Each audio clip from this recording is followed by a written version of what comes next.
Votre médecin pourrait-il aggraver votre foie gras? La stéatose hépatique, plus connue sous le nom de foie gras, est une bombe à retardement silencieuse qui touche de plus en plus de personnes. Pourtant derrière son apparente banalité se cache une vérité inquiétante. Certains des conseils que vous pourriez recevoir pour la traiter risquent d'empirer votre état. Cette accumulation excessive de graisse dans le foie sans rapport avec l'alcool est souvent mal comprise, même par certains professionnels de santé. Des idées obsolètes et des recommandations mal fondées continuent de circuler au détriment de votre santé.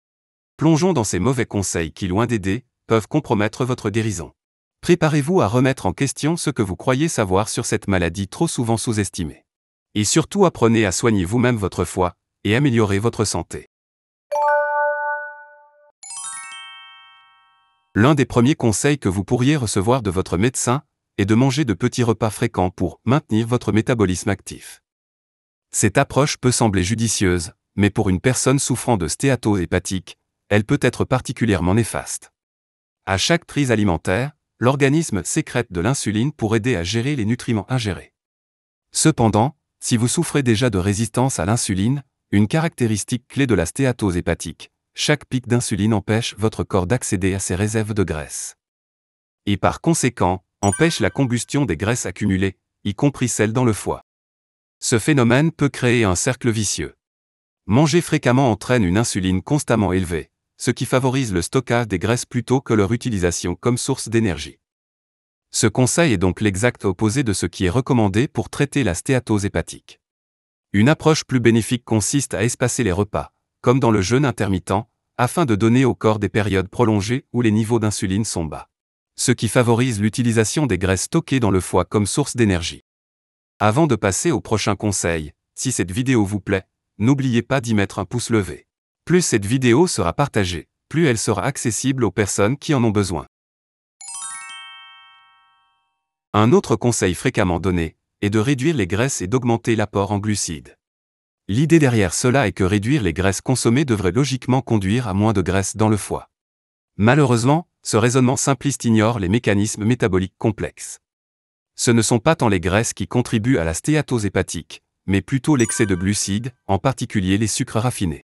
Lorsque vous consommez beaucoup de glucides, surtout sous forme de sucres rapides comme ceux présents dans les sodas, les pâtisseries et les produits transformés, cela provoque une augmentation rapide du taux de sucre dans le sang. Cela entraîne la libération d'une grande quantité d'insuline, une hormone qui favorise le stockage des graisses. Pire encore, lorsque ces glucides ne sont pas immédiatement utilisés comme source d'énergie, ils sont convertis en graisse par le foie. Au fil du temps, ce processus entraîne une accumulation excessive de graisse dans cet organe. Plutôt que de suivre aveuglément un régime pauvre en graisse et riche en glucides, il serait plus judicieux d'adopter une alimentation équilibrée, où les glucides raffinés sont minimisés et remplacés par des graisses saines, comme celles que l'on trouve dans l'huile d'olive, les avocats et les poissons gras. Ces graisses, contrairement aux glucides, n'entraînent pas de pic d'insuline et n'aggravent pas la résistance à cette hormone. Le conseil d'éviter les graisses saturées à tout prix repose sur des recommandations nutritionnelles dépassées. Bien que la consommation excessive de graisses saturées puisse avoir des effets négatifs sur la santé, il est faux de croire qu'elles doivent être complètement éliminées. Ce qui est réellement problématique, ce ne sont pas tant les graisses saturées elles-mêmes, mais les huiles végétales transformées et riches en oméga 6, comme l'huile de soja, de maïs ou de canola. Et pourtant votre médecin va tout de suite vous conseiller de consommer plus d'huile végétale. Ces huiles sont pourtant souvent utilisées dans les produits transformés et les aliments industriels, et leur consommation excessive peut provoquer une inflammation systémique. Un facteur clé de l'aggravation de la stéatose hépatique. L'inflammation chronique provoquée par ces huiles riches en oméga 6 contribue non seulement à l'accumulation de graisse dans le foie, mais rend également plus difficile la régénération des cellules hépatiques endommagées. En revanche, les graisses saturées naturelles, comme celles présentes dans les produits laitiers entiers et la viande, ne sont pas aussi inflammatoires. Surtout lorsqu'elles sont consommées avec modération et en association avec des graisses monoinsaturées. Le véritable ennemi à éviter, ce sont donc ces huiles hautement transformées, instables et riches en acides gras polyinsaturés, qui nuisent à la santé du foie. De nombreux médecins conseillent d'opter pour des produits allégés en calories ou sans sucre, afin de contrôler son poids et améliorer la stéatose hépatique. Cependant, ces produits sont souvent des faux amis. Les produits allégés en calories sont souvent dépourvus de graisses naturelles, mais riches en additifs, édulcorants artificiels et épaississants, qui compense la perte de texture et de goût. Les édulcorants artificiels, bien que faibles en calories, peuvent perturber le microbiome intestinal, altérant ainsi la digestion et augmentant le risque d'inflammation.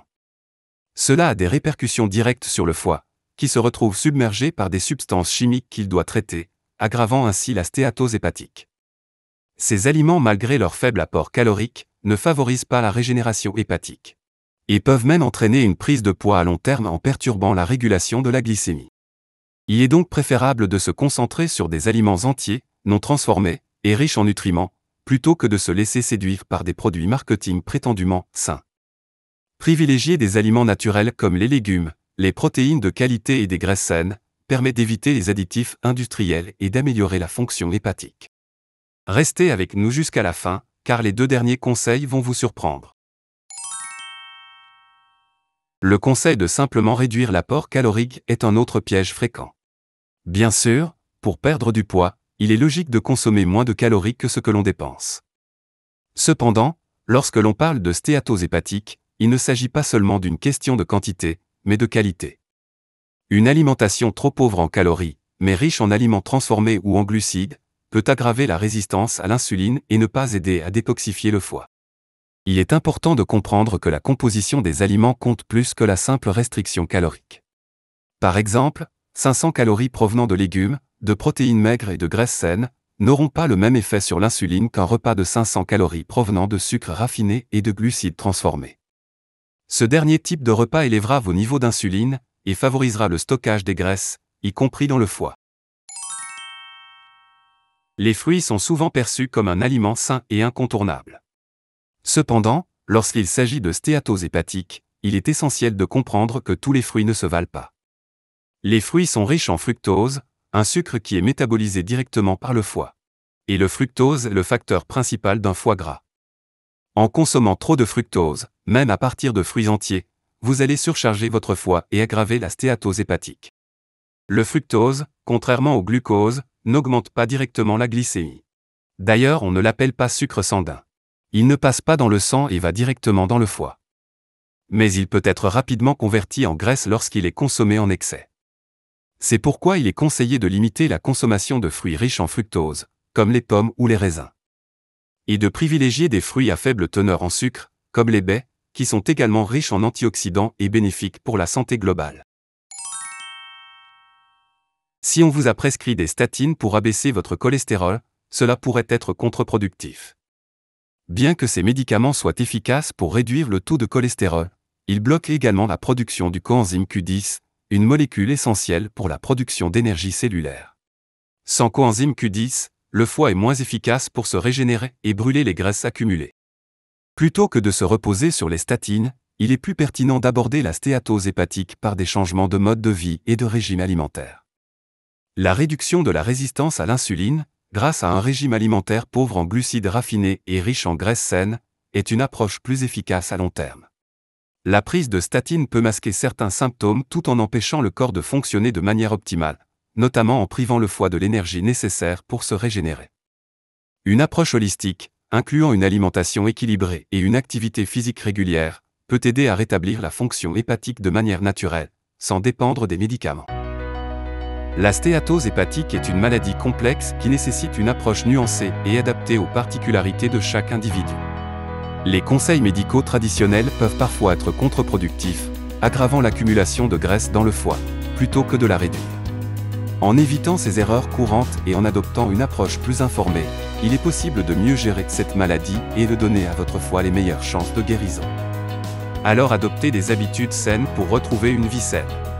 Ensemble vieillissons mieux. Si vous avez trouvé cette vidéo utile, mettez un pouce levé, abonnez-vous et partagez ces précieuses informations autour de vous. En attendant de vous retrouver avec d'autres conseils pour mieux vieillir, prenez soin de vous et restez en bonne santé.